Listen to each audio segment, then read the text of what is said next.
Hello everyone, it's Fiona from Yellow Brick Road, St Mary's, and it's Mortgage Monday. Hope you all had a lovely chilly weekend for those of us in Sydney. Last week I discussed positively geared investment properties and the benefits, and this week I'm going to discuss negatively geared investment properties. Now, last week we established what the differences were. So a positively geared investment property means that the rent comes in, then the mortgage comes out and the rates come out and you still have money left over. All right? A negatively geared investment property is a property where the rent doesn't quite cover the rates or the home loan repayment. So you're physically paying your own money each week to cover that debt. All right, that's a negatively geared investment property.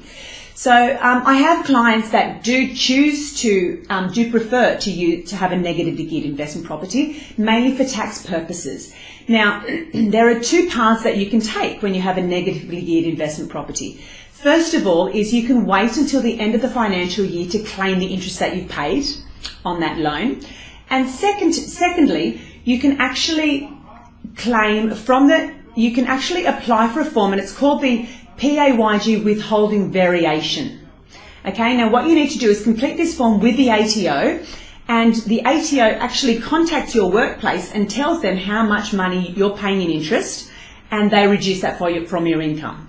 For example, if you're earning $100,000 a year and the ATO has established that you're paying $10,000 you're paying $10,000 interest on your property, then you should be taxed at $90,000, not $100,000, which is beneficial for my clients that have higher tax brackets. So you're actually paying less tax.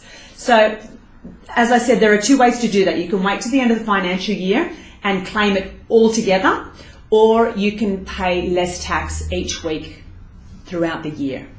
All right, now remember, when you're claiming interest on for tax purposes on your investment property, it's not principal. The principal amount is actually the amount that is paying down the debt itself. You can only ever claim the interest that you're paying on the loan. All right, now so that's good to know those two options.